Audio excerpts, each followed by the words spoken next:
Bonjour à tous et bienvenue dans ce webinaire où nous allons parler de l'implémentation des projets. L'implémentation, elle est totalement clé car si elle est ratée, bien sûr, les choses ne peuvent pas se dérouler correctement. Pour parler aujourd'hui de cette fameuse implémentation, j'ai le plaisir de recevoir Stanley de SAP Concur et également Thibaut de chez HRPass. Alors justement, HRPass, vous avez mis en place la solution SAP Concur, mais qui êtes-vous exactement ? Le groupe HRPass est un acteur global des ressources humaines qui accompagne ses clients dans tous ses projets RH. On intervient sur des activités de conseil en ressources humaines, d'implémentation de solutions et leur maintenance, bien entendu. Et nous abordons également de l'externalisation de services que certains clients nous confient, tout ou partiellement, comme l'externalisation de l'API. D'accord. Alors justement, les personnes qui nous regardent peuvent poser des questions à vous-même ou également à Stanley. On va voir certainement une des premières questions qu'ils auraient tendance à vous poser, c'est quels étaient les besoins de départ en fait ? Alors il y en avait plusieurs. Je doute, D'un point de vue collaborateur, déjà nous utilisions depuis la création du groupe en 2001 une application SAP pour la gestion des notes de frais principalement. L'application FITV dans sa terminologie connue pour ceux qui connaissent bien cette application-là. Qui prenait beaucoup de temps à nos collaborateurs en fin de mois pour renseigner manuellement leurs frais, pour scanner leurs documents, les attacher, envoyer tout ça à notre office management. Donc déjà, une volonté de réduire ce temps-là passé par nos collaborateurs. Une volonté aussi de simplifier les processus, d'harmoniser les règles et de faciliter la tâche de tout le monde dans l'entreprise. On a un groupe qui grandit beaucoup par acquisition, par croissance aussi, qui s'étend à l'international. On est désormais présent dans 15 pays et nous voulions mettre en place une solution globale pour tout le monde. Quand vous dites 15 pays, vous êtes plus sur l'Europe ou alors sur d'autres régions également ? Nous sommes présents sur les Amériques, nativement sur la France et sur l'Europe, puis c'est là que le groupe est né, et également en Asie-Pacifique. D'accord, et la solution, donc le choix de SAP Concur, il était quelque part logique par rapport à cette internationalisation, par rapport à l'historique que vous aviez également ? Oui, alors depuis le début, nous sommes partenaires d'SAP. Nous œuvrons sur des solutions de ressources humaines, le SAP HCM on-premise notamment, SuccessFactors également. Et dans le cadre de la relation partenariale que nous avons avec SAP, nous voulions aussi implémenter cette solution SAP Concur tout en devenant partenaire pour demain nous permettre d'implémenter aussi des solutions pour nos propres clients. Voilà, c'est ce que j'allais dire. Quelque part, cet apprentissage que vous avez fait au travers de cette implémentation, quelque part, vous allez pouvoir également le dupliquer chez vos clients au même titre que vous dupliquez vos solutions. Exactement. Nous nous sommes enrichis de ce que les équipes SAP Concur ont fait sur la première étape de notre projet, puisqu'il se passe en plusieurs étapes. On pourra peut-être y revenir tout à l'heure. Bien sûr. Nous avons pu aussi cerner des choses qui sont bien couvertes par Concur et d'autres choses qui ne sont pas dans leur périmètre, sur lesquelles nous pensons avoir de la valeur ajoutée aussi pour accompagner les clients à terme sur leur mise en œuvre. Alors justement, qui a piloté chez HRPass l'implémentation de Concur ? C'est vous-même, mais pas que vous. Je veux dire, c'est un ensemble, c'est un travail d'équipe. Oui, alors j'ai pris le pilotage de ce projet en tant qu'associé du groupe et en charge des activités SAP au sein du groupe avec 2 autres collègues. J'ai pris le pilotage de ce projet, 1, pour le réussir avec nos équipes internes, et 2, comme je le disais, pour la relation partenariale avec SAP Concur. Dans le cadre du projet, les équipes ressources humaines ont été impliquées, la DAF également, et le service Office Management qui gère toute la partie expense et travel au sein du groupe. D'accord, et en termes de durée de projet, on peut avoir une idée, vous l'avez développé quand et vous avez été impacté certainement par la crise. Est-ce que ça a été un problème ? Enfin, là, c'est toutes les questions qu'on peut se poser, questions pratiques, je dirais, sur l'implémentation d'un projet. Alors, l'implémentation, on a commencé par une phase 1 qui concernait la France, c'est notre plus gros pays, avec 600 collaborateurs, la Belgique et l'Angleterre. Nous avons fait le kick-off une semaine avant le confinement, au mois de mars. Super. Et donc, nous avons fait tout le projet en phase de confinement avec un go-live début juin. Donc, c'est un projet qui a duré 2 mois et demi. D'accord. Qui a été bien mené, tout en télétravail pour les équipes de SAP Concur comme pour les nôtres, et qui a été une réussite malgré tout. Relativement court pour un projet quand même d'envergure. Voilà, alors on s'est laissé guider par la méthodologie que SAP Concur nous apportait, le matériel qu'ils apportaient. Et puis c'est vrai que de notre côté, notre métier de mise en œuvre de solutions nous a aussi grandement facilité la coordination et l'intégration avec notre solution RH et notre solution finance. Et combien de voyageurs, si je peux me permettre, ou quel budget voyage est touché chez HRPass? Alors, au sein du groupe, hors confinement et hors post-confinement, voilà. Effectivement, on a beaucoup de consultants qui sont amenés à voyager pour aller au plus près de nos clients. Alors, certains déplacements sont quand même assez restreints, puisque par exemple en France, on a 12 agences, on est répartis un peu partout en France, donc on a naturellement une proximité géographique avec les clients. Donc c'est surtout quelquefois des déplacements voitures qui sont imposés. Malgré tout, il y a pas mal de voyages au train ou internationaux avions avec l'extension du groupe qui s'opère chaque année avec les ouvertures d'agences dans différents pays. Il y a de la croissance et il fallait donc effectivement un système avec de l'adaptabilité. Alors, je vais vous poser une question, justement, la valeur ajoutée que vous recherchiez et que vous recherchez d'ailleurs dans une solution de travel and expense comme SAP Concur, ce sont lesquelles? Alors, il y en a de plusieurs types. On a mis en œuvre l'expense, d'abord, la gestion des notes de frais. Sur cette partie-là, bien entendu, il y a la partie gain financier. Tout le temps que les consultants passaient à faire leurs notes de frais, c'est du temps pour lequel ils ne produisent pas par ailleurs pour nos clients. Donc il y avait bien entendu des gains financiers attendus par rapport à ça. Les retours sont quand même assez positifs et surtout la satisfaction des collaborateurs aussi.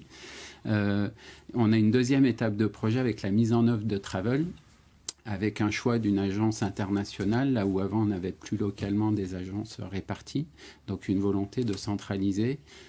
Donc on verra à terme, mais c'est vrai que la volonté était vraiment d'avoir un gain financier sur la gestion de nos expenses et sur le contrôle de toutes les dépenses qui sont opérées. On a pu voir d'autres webinaires sur SAP Concur sur les thématiques d'optimisation, d'audit, de contrôle. Ça fait aussi partie des choses qui est attendues par notre service DAF et nos responsables voyage. Alors Stanley, vous avez vous aussi suivi évidemment ce dossier, mais votre fonction exacte au sein de SAP Concur, alors vous faites quoi comme métier? C'est ce qu'on a envie de vous poser comme question justement. Alors je vais vous le dire, je m'occupe de l'implémentation, donc voilà. Le titre exact c'est directeur du service delivery du Customer Success. À travers ça, je pilote les équipes de mise en œuvre de la solution auprès de nos clients, d'une part de l'activité, et d'autre part, je m'assure du succès d'utilisation de l'outil à travers des services qu'on appelle étendus, des services étendus d'accompagnement au support, comme peuvent l'être la fonctionnalité, enfin le service administration ou preferred care. Alors, on parle beaucoup anglais chez Concur, mais pas que, bien évidemment. On parle plusieurs langues, mais on parle surtout très bien le français, bien sûr. Et on aura l'occasion de reparler des différents termes qui sont utilisés. Mais l'orientation client, elle est capitale pour vous. On ne peut pas faire sans. L'orientation client, c'est notre préoccupation première, que ce soit d'abord à travers l'outil, puisque la volonté, c'est de faire un outil qui est intuitif et qui est à destination des utilisateurs finaux. Et dans une logique que peuvent être toutes les applications finalement B2C, alors qu'on est une Bien application sûr. B2B, pour reprendre des anglicismes. Oui, exactement. Sur la partie service, donc service professionnel, notre ambition, c'est bien entendu de servir nos clients et d'assurer la satisfaction dans le cadre du projet et après, plus largement, sur l'utilisation de l'outil une fois en production. Comment justement vous utilisez chez SAP Concur votre expérience pour faire du préventif ? Alors, le préventif, il intervient en amont du projet. C'est-à-dire c'est la proactivité qui intervient déjà par les équipes commerciales, les consultants avant-vente, qui vont conseiller les clients, déjà prendre la température de leurs besoins, et puis après les conseiller sur les fonctionnalités ou les services, les modules qui feraient sens dans le cadre de leur organisation. Et de leurs attentes finalement par rapport à l'outil de déplacement professionnel. Après, dans le cadre de nos partenariats également, avec des partenaires d'intégration qui peuvent aussi intervenir par la suite, comme les désormais HRPass, dans le cadre du projet, et qui, au-delà de ce que peut proposer Concur, sont en capacité aussi de proposer des services de conseil sur la mise en œuvre de la solution. Vous vous adaptez à la taille de l'entreprise de toute façon ? Alors oui, à travers nos différentes offres aussi de mise en œuvre, on a 4 offres d'implémentation. Une qui s'adresse plus particulièrement aux PME, PMI, en anglais SMB, sur notre offre standard. Et puis après, sur notre offre qui s'appelle Enterprise, on a 3 niveaux d'accompagnement. Un niveau qu'on appelle Professional, qui a un engagement forfaitaire totalement à distance, donc en remote. Une offre également forfaitaire qu'on appelle Professional Plus, encore un terme anglais, mais qui permet d'avoir des interventions sur site prévues à l'avance auprès du client, et puis une offre Time and Material qui est donc du sur-mesure par rapport à nos comptes les plus exigeants et qui veulent un accompagnement quelque part, vous vous adaptez complètement en fait en fonction du statut du client, mais surtout de sa maturité dans son avance de projet. Le time and material, comme on le dit, ou l'engagement, de toute façon, ça, vous savez justement vous adapter en fonction des attentes du client. Obligation de résultat également ? Obligation de résultat, bien entendu. Notre activité première, c'est être éditeur. La finalité, c'est l'utilisation de la solution. Ce n'est pas vendre du service. Donc l'obligation de résultat pour nous, c'est faire aboutir les projets. Et pour faire aboutir les projets, c'est proposer le niveau d'accompagnement qui nous semble le plus adapté pour finaliser le projet en garantissant la satisfaction client et en restant dans les délais les plus courts possibles. Nous, notre volonté, c'est vraiment de faire aboutir les projets rapidement. Je vous rappelle que vous pouvez poser des questions donc à Stanley, également à Thibaut. Alors surtout n'hésitez pas à travers le chat. Moi j'ai envie de vous poser une question, Stanley. Donc vous avez effectivement une emprise internationale, plus de 9000 collaborateurs chez SAP Concur, un nombre de clients qui est certainement très important. Je ne connais pas exactement, mais je sais qu'il est très important. Plus de 50 000. Voilà, j'osais pas mentionner le chiffre parce que ça paraît tellement énorme, mais effectivement c'est grand. Je veux dire, quelque part vous prenez aussi toute cette connaissance de l'écosystème que vous pilotez. Toutes ces connaissances de différentes règles fiscales, vous êtes capable justement de mettre tout ça en musique pour proposer des solutions clés en main et qui vont s'adapter relativement vite pour les gens qui ne seraient pas forcément implémentés dans ces pays, mais qui ont des interactions avec ces pays aux règles différentes. C'est effectivement une très grande force de Concur qui s'appuie à la fois sur la puissance et l'organisation d'un groupe mondial, avec une présence dans de nombreux pays et une présence locale avec des connaissances et des compétences locales. Donc bien entendu, en France, les équipes connaissent parfaitement le marché français. Certains de nos intervenants connaissent les particularités d'autres pays, mais notre capacité d'accompagnement, c'est aussi un réseau de ce qu'on appelle de subject matter experts, sur lesquels on peut s'appuyer et qui peuvent aider ou accompagner les projets à l'international. Donc il y a certains pays qui ont des règles très particulières. On peut parler de la TVA au Canada ou des règles de transport au Japon. Si on n'a jamais déployé ces pays-là, on ne connaît pas ces règles-là, même si on est le meilleur chef de projet du monde. Et donc, pour cela, on a un centre de connaissances internes sur lequel on peut s'appuyer, donc de la documentation, mais on a aussi des experts locaux sur lesquels on peut s'appuyer. Et c'est ce qui nous permet de garantir le succès de ces déploiements internationaux. Ça garantit aussi une réactivité, je veux dire, parce qu'aujourd'hui, on le voit avec les crises, et en particulier avec la crise de la Covid-19, il y a beaucoup d'États qui changent leur réglementation fiscale, qui changent aussi leurs approches, les habitudes changent, enfin tout change de toute façon. On n'a jamais été sur un monde aussi mouvant. Donc ça aussi, c'est une de vos forces, l'adaptabilité. Adaptabilité, flexibilité et avec un système de veille et de communication en interne. Quand il y a des règles importantes qui changent dans un pays, on est bien entendu informé de ces changements-là pour qu'on prenne les mesures d'adaptation, à la fois produits si c'est nécessaire, bien sûr, mais parfois simplement par rapport à du paramétrage. Quand il y a une TVA qui change dans un pays, ce qui était le cas au Royaume-Uni récemment, il faut juste changer la configuration de la solution pour refléter les nouveaux taux de TVA. Et quelque part, c'est transparent pour le client. Il bénéficie justement de ces mises à jour, il bénéficie de cette expertise et peut utiliser directement son application sans aucun problème. Alors, Oui, à travers les différents niveaux de Bien services sûr. offerts, il y a différents niveaux d'accompagnement, mais certains services permettent justement cette proactivité-là, où on va les informer en amont, leur proposer les solutions, et là on est parfaitement dans une proactivité, une anticipation, une flexibilité par rapport aux changements qui se passent par ailleurs dans le monde. La communication, feedback entre, je dirais, clients et éditeurs, elle est capitale. Oui. Alors, tout au long du projet, que ce soit sur l'exercice avant-vente, on a toujours intérêt à connaître les besoins du marché, puisque c'est par là qu'ils viennent. Ensuite, dans le cadre du projet, on est face aux besoins de nos clients en fonction de leur branche d'activité et leurs particularités aussi.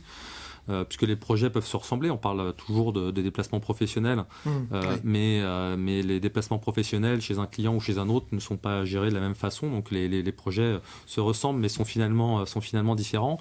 Et nous, ça alimente notre base de connaissances. Et notre capacité aussi à proposer des solutions adaptées en fonction du contexte. Donc c'est des échanges permanents. Puis ces échanges se poursuivent après le projet, puisqu'il y a un accompagnement de nos clients par les forces commerciales Concur, également par le support, et qui sont vecteurs de beaucoup d'informations pour nous permettre d'être réactifs et de nous adapter aux besoins. La communication, c'est l'expression effectivement d'un message. Il y a aussi forcément dans la communication le feedback. Alors, je vais me tourner vers Thibaut. Le feedback, cette symbiose, comment marche-t-elle, vous, justement, entre client et éditeur? Vous la voyez comme Stanley. C'est vraiment une relation de partenariat, quelque part. Exactement. Alors c'est vrai qu'il y a beaucoup de communications qui sont échangées par des biais numériques comme des mails. On parlait de services de veille. C'est vrai que c'est intéressant pour des sociétés comme nous et d'autres sociétés de recevoir des informations et des notifications sur des changements de TVA, etc. Donc ça, c'est surtout de la communication numérique. Mais on aime avant tout l'approche humaine aussi. Alors même si on a été confinés, qu'on a beaucoup télétravaillé tous, on a fait beaucoup d'échanges vidéo, beaucoup de partages et de discussions parce qu'on s'enrichit mutuellement. Et comme le disait Stanley, il y a des choses qu'on peut remonter, qui sont prises en compte, qu'on va voir dans la prochaine release que Concur sortira parce que les besoins des sociétés ne sont pas tous les mêmes et on peut nous exprimer des choses aussi nouvelles ou différentes en fonction des situations. C'est pas parce qu'on est éditeur, qu'on parle de solutions automatisées, qu'on doit oublier l'humain. On est d'accord ? Il est capital, l'humain, dans la relation ? Et alors justement, une des forces de Concur, c'est on est bien entendu éditeur, mais au-delà de la technologie qu'on vend finalement, on vend des services humains. Je vous ai parlé tout à l'heure du service administration ou du preferred care. Ce sont des services d'accompagnement avec des intervenants qui vont accompagner nos clients et qui sont des services à forte valeur ajoutée, très appréciés de nos clients.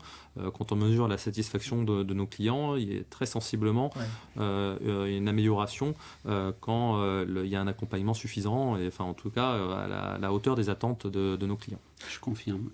C'est bien. Thibaut, alors justement... On a pris ce service administration. Et, voilà, j'allais vous poser la question. Vous l'avez utilisé, ce service ? Bien entendu. Donc, on a fait notre projet. On a démarré en juin. Et très rapidement après, on a eu un premier point avec la personne en charge de la relation avec son client à SharePass. Donc, on a eu un premier point pendant l'été, juste après le démarrage. Le prochain est programmé dans quelques semaines. Donc, c'est des points à peu près trimestriels qu'on a pour le moment. Ils pourront s'intensifier selon les besoins. C'est un peu à la demande. Donc, c'est vraiment intéressant.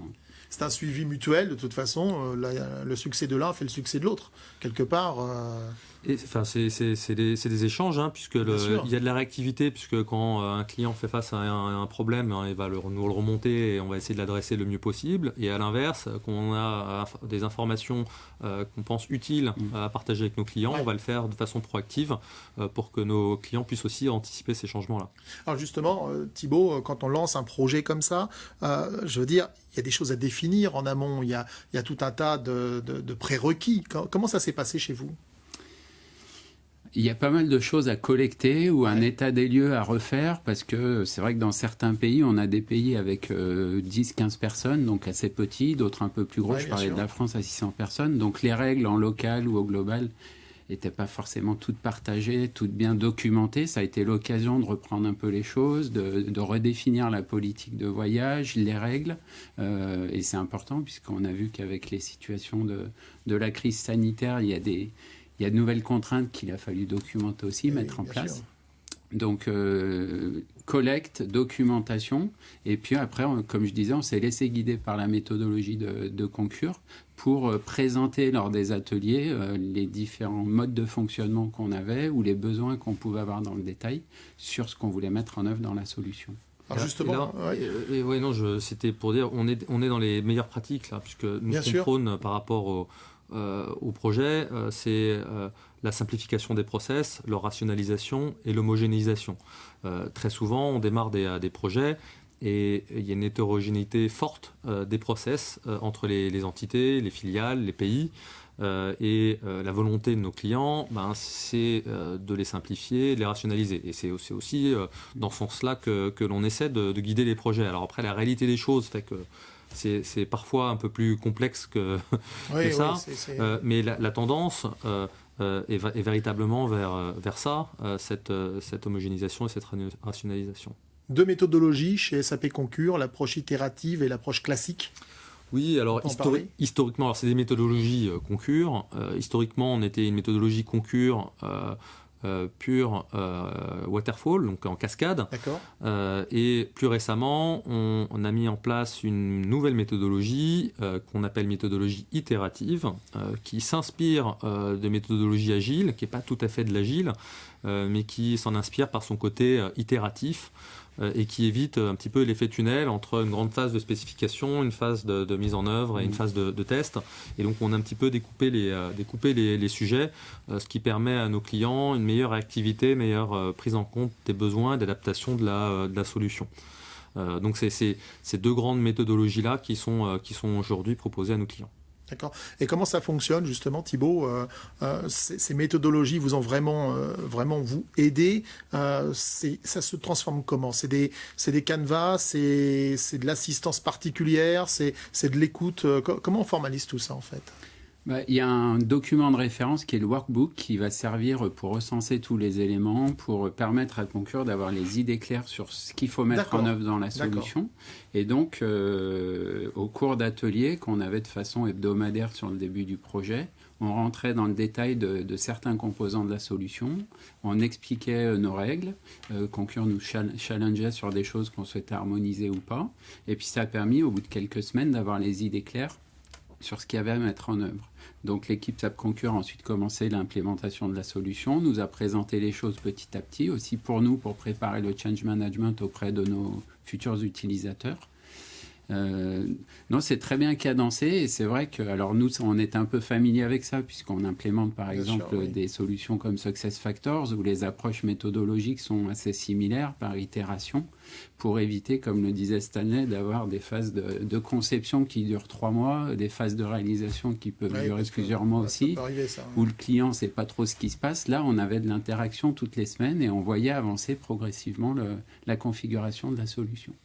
Stanley, j'ai envie de vous poser une question. Alors justement, toutes les entreprises ne sont pas organisées comme un Sherpas. Il y en a qui ont une très grande maturité dans la gestion de projet, il y en a qui sont beaucoup moins organisées, il y en a qui n'ont même pas du tout d'organisation. Mais c'est pas pour ça que ça leur interdit d'avoir accès à une solution comme SAP Concur. Parce qu'aujourd'hui, on parle de workbook, mais on parle pas que de ça, on parle aussi d'audit, on parle d'assistance. Moi, j'aimerais savoir un petit peu plus. Alors, le niveau d'accompagnement... ça va influer sur le niveau d'accompagnement du client. Voilà. C'est-à-dire que plus un client est mature, plus un client sait ce qu'il veut et est prêt à mettre en place son projet, moins il va avoir besoin d'accompagnement pour la mise en œuvre. Plus il est éloigné de ça, plus il aura besoin d'accompagnement. Donc il y aura bien entendu tous les services proposés par Concur en matière de mise en œuvre de la solution. Et au-delà de cet accompagnement Concur, il y a aussi un écosystème de partenaires qui peuvent accompagner le client sur des aspects ou des services qui ne sont habituellement pas couverts par Concur. Même si on prodigue des conseils pendant l'implémentation, on n'est pas une société de conseil. C'est-à-dire, à proprement parler, on ne va pas être là pour refondre avec le client sa politique de voyage ou sa politique de dépenses. On va être capable de lui dire quelles sont les best practices, quelles sont les pratiques dans le secteur. Mais voilà, notre mission n'est pas là. Donc si un client a la volonté de dire, voilà, moi je veux commencer mon projet par refondre mon organisation voyage, toutes mes politiques, préalablement, ce qu'on va lui conseiller, c'est que préalablement à la mise en œuvre de la solution qui finalement mettra en œuvre dans un outil sa politique, c'est de le voir avec un partenaire qui va l'aider à retravailler cette politique-là. D'accord. Et donc, tout ça, on a parlé d'un temps quand même relativement court, Thibault. On parle de 2 mois et demi, mais généralement, vous considérez, vous, comme très bien organisé, ou alors comme quelqu'un qui avait aussi une phase de découverte, je dirais, de la solution. Le niveau de maturité de HRPass sur ce sujet? Alors, c'est vrai qu'on connaissait déjà SAP Concur, puisque certains de nos clients qui utilisent du SAP sur les ressources humaines avaient intégré du SAP Concur, on avait plus ou moins baigné dans ces projets. Donc, ça a été facilitateur pour notre projet. Après, je pense que la trame proposée par SAP Concur de 2 mois et demi, elle peut s'appliquer à n'importe quel client. Ça va nécessiter d'impliquer les bonnes ressources en amont, de bien cibler qui doit intervenir. J'évoquais tout à l'heure la DAF, la DRH ou les équipes de la DRH, tout le monde. Et puis la personne ou les personnes qui sont en charge de la gestion des dépenses et des travels au sein de l'organisation. Dès lors que tout le monde est bien onboardé et participe à tous les ateliers, je pense que la cadence de 2 mois et demi, elle peut être identique chez un client mature comme chez un client moins mature. Et on le retrouve aujourd'hui quand on suit les statistiques des projets. Il y a beaucoup de projets qui sont déployés dans cet ordre de grandeur. En 3 mois, c'est tout à fait classique.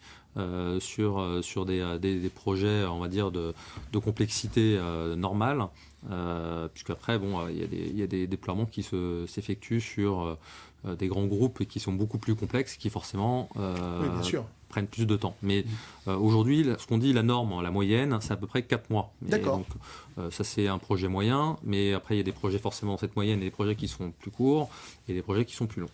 Mais c'est relativement performant parce que 4 mois pour un projet d'implémentation d'une solution, c'est relativement court par rapport à ce que l'on peut voir avec d'autres solutions. Je ne parle pas forcément que de Travel and Expense, mais effectivement, ça marche plutôt très bien même.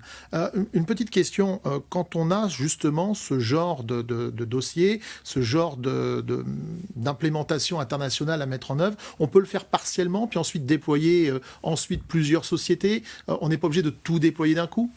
Oui, alors c'est effectivement l'approche qu'on prône. Ouais, voilà, c'est ce que j'allais dire. Par étape. La recommandation que l'on donne à nos clients, c'est de commencer par définir un premier périmètre qui servira de socle pour le corps modèle.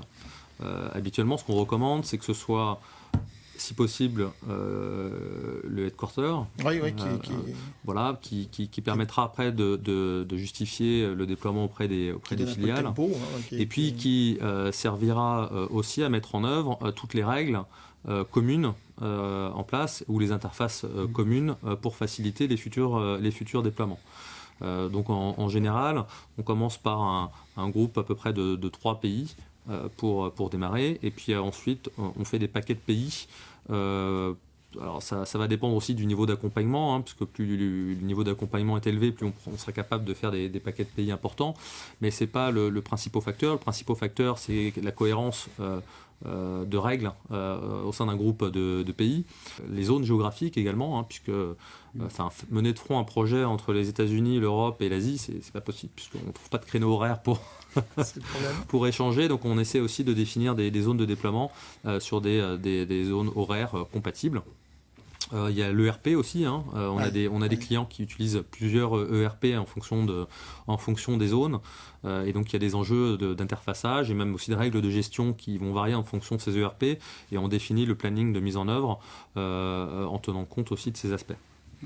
Messieurs, merci. En tout cas, mesdames et messieurs, vous avez pu voir un exemple d'implémentation de la solution SAP Concur chez HRPass. Nos experts et nos personnes, Thibault et Stanley, sont là pour répondre à vos questions durant même la fin de cette émission de webinaire. En tout cas, merci Stanley, merci beaucoup Thibault, et bonne continuation donc, dans ce fameux projet et continuez l'implémentation dans les futures filiales, bien sûr, que vous aurez l'honneur d'ouvrir. Merci beaucoup. Merci.